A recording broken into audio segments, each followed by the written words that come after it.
87 વિધાનસભાની ચૂંટણી વિસાવદરની વાત કરવી છે.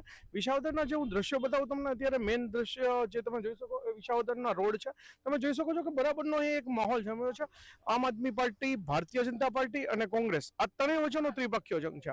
ત્રણેયના ઉમેદવારો પણ જાહેર થઈ ગયા છે, ફોર્મ પણ ભરાઈ ગયા છે અને અત્યારે અહીંયા મોટી સંખ્યામાં જે બહારના લોકો બેઠા છે આપણે એમને પૂછીશું, જે સ્થાનિક લોકો છે એને પૂછીશું કઈ રીતની વાત છે, કઈ રીતના એ લોકો મતદાન કરવાના છે.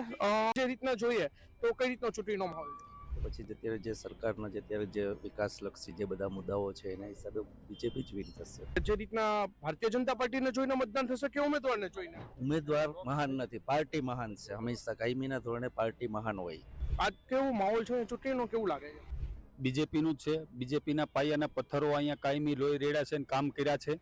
અમે તો કામ કરીએ જ છીએ અને અમે અહીંયા પાયાના પથ્થર છે, લોકો બધા કામ કરે જ છે.